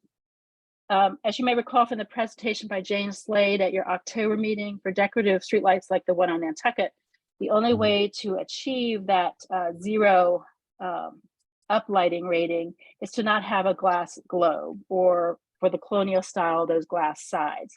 That's because this glass reflects sunlight up into the sky where it contributes to sky glow, and it's not doing anything to light the sidewalk where the light is needed. In her presentation in October, Jane showed you some photos of the historic style decorative streetlights installed on the bridge in Cambridge that don't have the glass globes. I can put up a photo of that if you need to be reminded of that. But personally, I think preserving our dark skies is more important than preserving the aesthetic of glass globes, which, by the way, require more maintenance. They have to be cleaned, and broken ones would have to be replaced. And they're not really serving any purpose anymore. They used to have globes when there was candles or gas, I guess, not to blow them out, but now they would actually serve no purpose, and instead would have an adverse impact. So I hope you'll agree the glass globes aren't necessary, but if you strongly feel the need for the glass globes, I can consider adding an exception to the bug rating for decorative streetlights. I was advised by Jane that the decorative fixtures that Spring City makes that are similar to the ones on Main Street are rated B1 and U2 G1 when they have glass globes. So that would be what I would make an exception for the decoratives. Pen Globe, the manufacturer of the fixtures we have on Main Street and other places on the island, said they would do a photometric analysis of the LOD retrofit on Upper Main, which has a glass globe, to let me know the bug rating of that. But as far as I know, that has not been done yet. I'd be really surprised, just based on looking at it and having experts look at it, that the rating would turn out to be higher than a U2. If you jump to a U3, that allows a lot of uplighting, which we don't want. And then before I move on, let me point out the community input provision, the last section of the streetlight section. This is where the 2200 Kelvin streetlights come in. As I said before, streetlights with that Kelvin temperature are available. And if the community prefers the 2200 Kelvin, this provision makes the town take that into account before making a final decision on what to purchase and install if and when it converts to LED. I'll stop that sharing. The other thing I just wanted to talk about up front before I take your questions is a common objection to outdoor lighting regulations generally, which is that light is needed to avoid bodily harm and to keep property secure. The proposed bylaw takes this concern into account in several ways. First, as I mentioned, there's an exception to the restriction on the hours of illumination for safety and security lighting. These can be left on all night if a residential property owner feels it's necessary. Non-residential property owners would need to have motion sensors to dim their lights by at least 50% when no activity has been detected for more than 15 minutes when the lumen output is more than 600 lumens. So they wouldn't be required for the onion lights. Second, there's an exception for temporary lighting to save life, liberty, and property from imminent harm. So that would include temporary safety and security lighting. In other words, not floodlights that are left on all night long, but if they're on motion sensor, that would fall within temporary. And third, if any property owner still feels that any of the restrictions would be materially detrimental to safety and security, given their particular circumstances, they could request an administrative waiver. As far as I know, there's not been any opposition to what I've proposed. I've gotten a lot of questions, but as I answer the questions, usually the person asking them seems to be satisfied and doesn't have any concerns after that. And as I said, the most questions I get about are, is what about my safety and security lighting? So I've really tried very hard to strike the right balance on that and allow that kind of lighting. So that concludes my prepared remarks. I hope I haven't taken up too much time, and I'd now be happy to answer any questions or concerns you have, or I can delve further into any particular provision if you'd like to know more. Thank you for that, Gail. There was a lot to cover there. You did a great job. Tom, go ahead. Yeah, I have a question for Gail. What about pre-existing lighting? Oh, so I mentioned that briefly, but there is a whole section about pre-existing lighting. And basically, if the general rule would be you wouldn't have to come into compliance for 5 years. The big exception to that would be if your existing lighting violates the light trespass and glare provision. So in other words, it's so bad that according to the metrics of the bylaw, you are really basically shining light into other people's properties.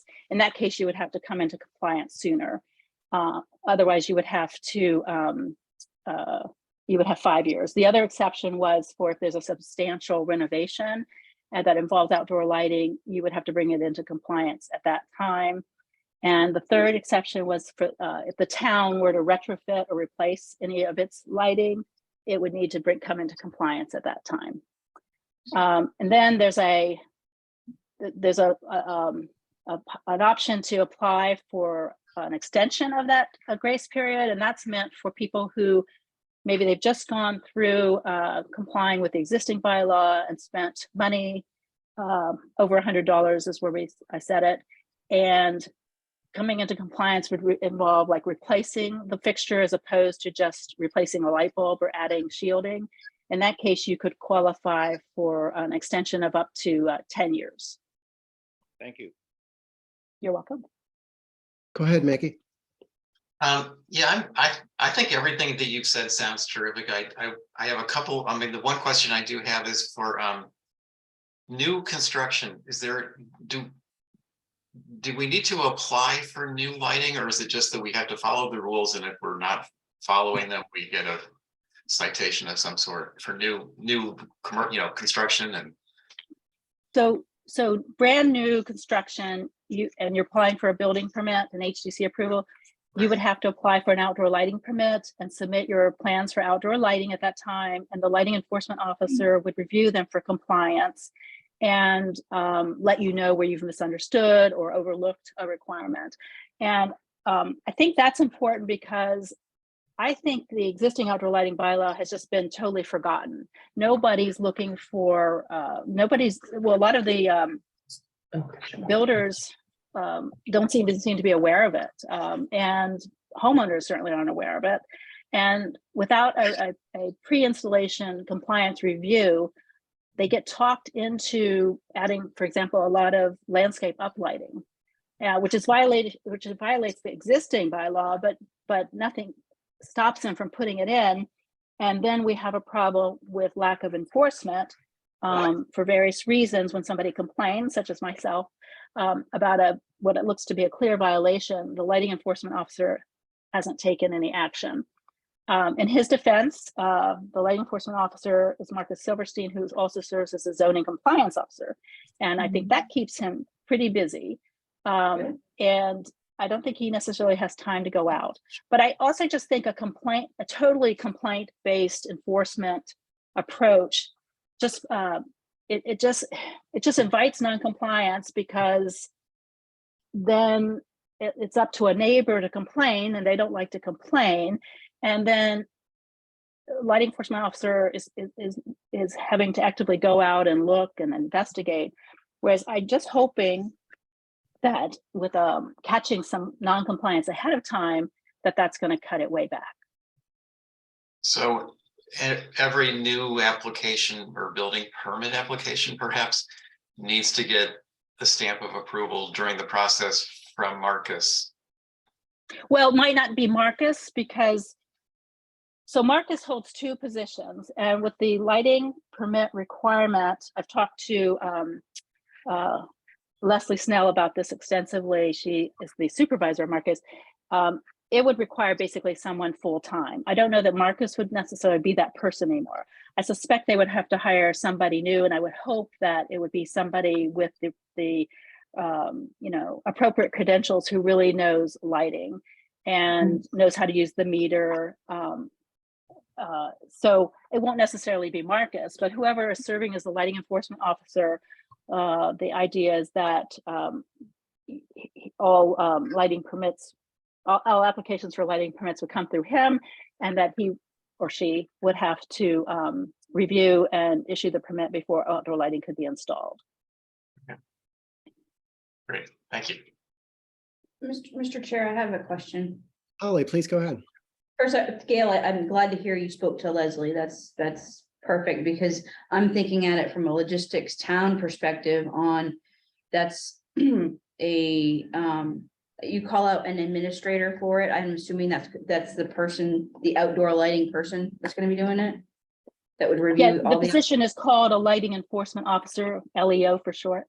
And Leslie is the supervisor of that position. She used to actually be the lighting enforcement officer, so she knows very well the flaws in the current one, and she's been very helpful in drafting and helping me draft this one.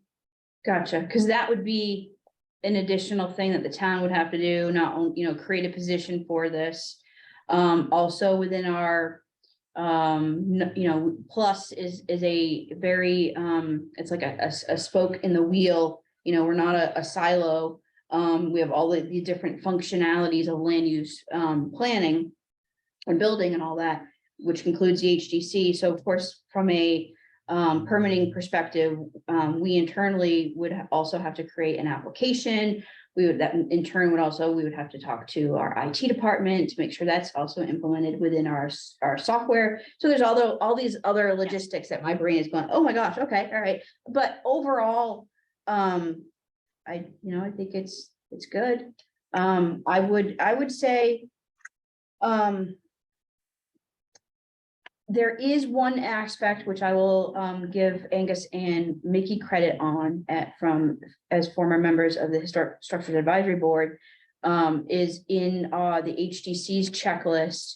There is a section on there, and I will reference all the other prior advisory board members, but they had a checkbox, if you will. Are you including lighting? Because lighting is not really we've got the dark skies compliant, bylaw. Obviously, you're proposing these amendments, and it's not really an HDC thing. And it really, that's what I was worried about. Was this going to be another requirement? So I'm glad to hear that you're not just saying this needs to be changed in the bylaw, but you're also coming up with how it's going to be actually fulfilled if it gets approved. So I commend you on. Thank you. Thank you. I was actually trying to make it easier for the HDC, because I'm telling you, after studying this for years now, it's complicated, all these standards, and it's not really within, I don't know that they should be spending their time doing that.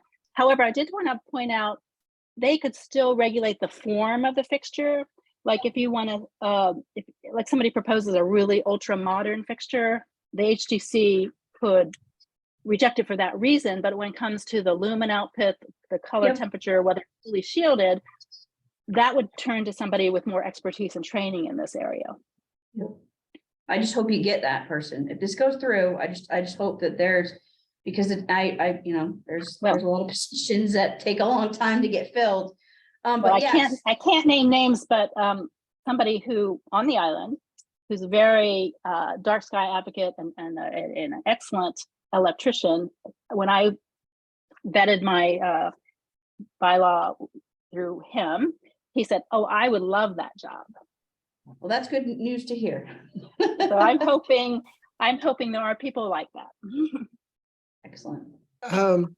Gail, I have a question for you, and it was actually brought up by Clement Durkis, who It wasn't able to join us today. She's one of our fellow commissioners. And my Sconset neighbor.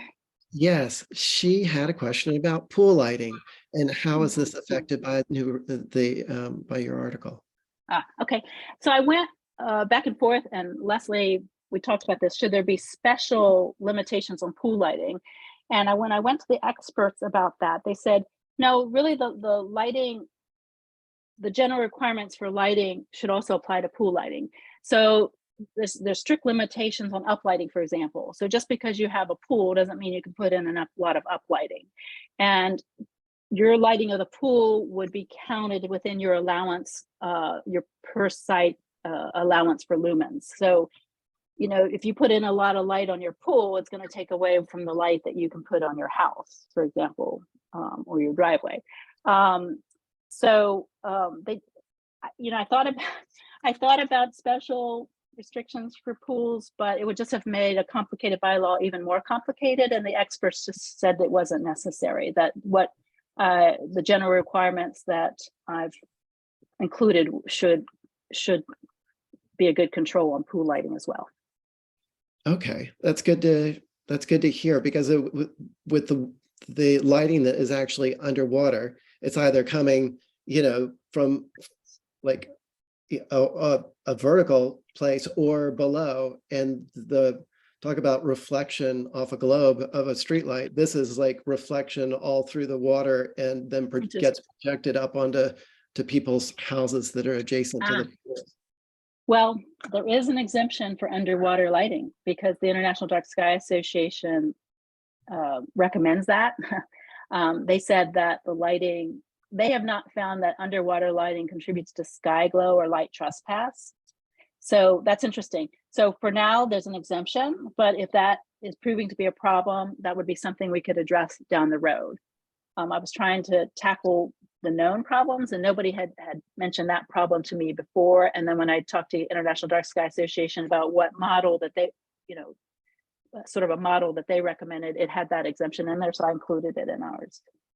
Yeah, sometimes it looks like there's actually a light projection on buildings of varying colors, and it's just But yeah, I wonder if that's truly underwater or if it's right above the water. Because, well, I'm not the lighting expert, but I'll have to talk to the lighting experts. But now it's too late to take out that exemption, because my understanding is now that I've submitted it, I can't make the bylaw any more restrictive. Any changes I make would have to be less restrictive. So that would be something we would have to address down the line. an amendment. Say it passes this year, it would be an amendment next year. Okay. Exactly. Thank you. Yeah. Any other questions from the commissioners? You know, my only other concern, and I'm sort of on the fence on this one, is the downtown lighting fixtures without the glass sides. It's a historical compromise, because they don't, you know, without the glass panes, they do look like they're missing something. They just don't look quite right. Well, can I just point out, I mean, have you gone by the Cumberland Farms not near the Stop and Shop? They have fixtures that don't have the glass. And I bet you've never even noticed that they don't have the glass. So maybe it's the glass in the boulevard style that's on Main Street that would be more obvious if it were missing.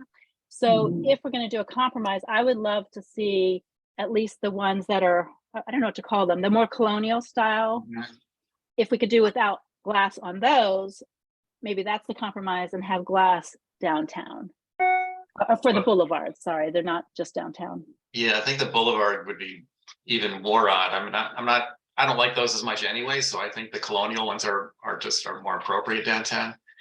And if you were to make an exemption for that, what would that change the U rating, So for the boulevards, I mentioned that the ones that Spring City makes that are very similar to what we have, they're with the glass, their rating is a rating of 2 for uplighting. So it goes from 0 to 2, which is quite a jump.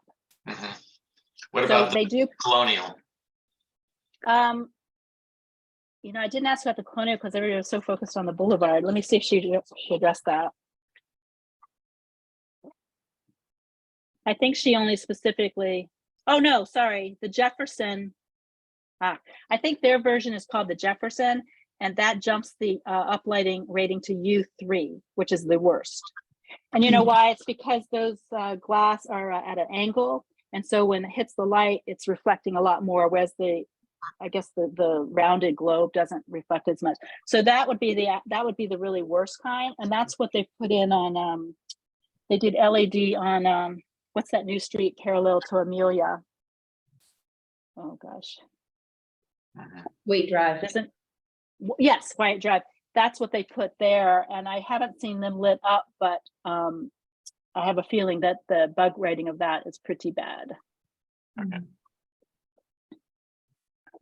Hillary. Oh, I just wanted to say, as someone who has one of the boulevard lights outside our house, and we have bedrooms that look out, the uplighting is really disruptive. Fortunately, I have wooden shutters, and we had a broken street light for a while, and then they fixed it, and I started having to close the shutters in our son's room because it's really a problem. So it's a health issue as well. I mean, I would love to see this commission really dig into the aesthetics and recognize that these lights, the boulevard lights, were created in they were put up in the 1960s. They're not actually referencing anything historic. It is a colonial idea. It's, the folks in the 60s had this idea of what they should look like. Now, that being said, that whole revivalist is part of our landmark. So even though they're not really historic, they actually are contributing to the landmark because they were put in that revivalist period and part of that mid-century preservation movement. But they're also a technology. And, we have all sorts of technologies that come to Nantucket. So for instance, when the fountain was knocked over, there was a quite old street light that was not a boulevard style. I don't know what happened to it, but they put in, a light with frosted glass that has a Wi-Fi smart thing on the top. And there was just never any discussion about it. It didn't go through HDC, like it just happened. And it's a benefit to the community because we'll have Wi-Fi downtown. So, we do have to somehow negotiate this need to bring technologies that are helpful for the health and welfare of the community in while keeping our, historic integrity. So I really like to see, I would like to see, this commission and maybe the HCC as well have a lighting task force to come up with the next generation of historically appropriate lighting technology. Taking into account all of the amazing work that Gail has done. She's like served it up on a platter, everything that people need to know. But I view it that way. Like there is some light that doesn't have glass that's going to look fantastic for Nantucket if the people can find it. That's my contribution to this. Sorry, go ahead, Gail. So when I mentioned, I've been working with Lauren Sinatra on this, who is the I guess the main advisor on streetlights, but it's DPW who actually purchases them, and she doesn't have any authority over DPW. But anyway, when I talked to her about, well, could the boulevard lights on Nantucket be changed to the Jeffersonian or the more colonial one, the square one, which I personally like better. That's what's mainly ensconced, and I think I like it better. She said, well, I don't think the community, she said, I don't think the historic preservation folks would go for that. They like the boulevard style. So it's like, oh, okay, well then I'll try to find a way to work with that. But if this commission were to form a task force and look at these options and change it, that'd be good. But I have to say, it would have to, time is of the essence because the town really wants to switch to LED to save energy consumption. And once they change, they last a very long time. I mean, they don't break and they cost a lot up front. So if they were to change all of them before this task force were formed and its recommendations were adopted, the recommendation might not be implemented for like 50 years or something. So anyway, for whatever that's worth. Thank you, Gail. Tom, I see your hand up. David had his I'd hand just up. like but to thank wait. Gail for that. That was an exhaustive amount of work and very, very helpful. Thank you. I have a full stop. I have to do at noontime. I have another meeting, but it's not on Zoom, unfortunately, so I gotta go. Thank you very much, Gail. Thank you for joining, Tom. Okay. Thank you, Tom. David, I don't want to lose you. No, that's okay. I have a hard stop at 12 as well. I do want to thank Gail. I think it's a fascinating conversation about the balance between the aesthetic in the downtown area and the preservation of the night skies, which were here far before the lights. So I think that we should be balancing that as part of our thought process. And I think the presentations, both of them, Gail, have been super informative and scientific. And so I actually don't need any more convincing. I would be willing to adopt this article as written today. Thank you. We should make a motion to do that before we lose everybody. I was I make that hoping, I was hoping to do that. Do we have a second? I'll second it. Second. 2 seconds. Georgia? Second, Oh, okay. And Mickey and David, all in Yes. favor? Yes. Aye. Do we have anyone left besides me? Okay. All right. Well, we look forward to supporting this however we can. Thank you. Dale, I appreciate your presentation. Well, thank you so much for the support. And like I said, the FinCom is meeting next Thursday. So if you could possibly write a letter, or Angus, you as the chair, could appear at that meeting and talk about your support, that would be so helpful. Be happy to. Okay, thank you. Thank you so much.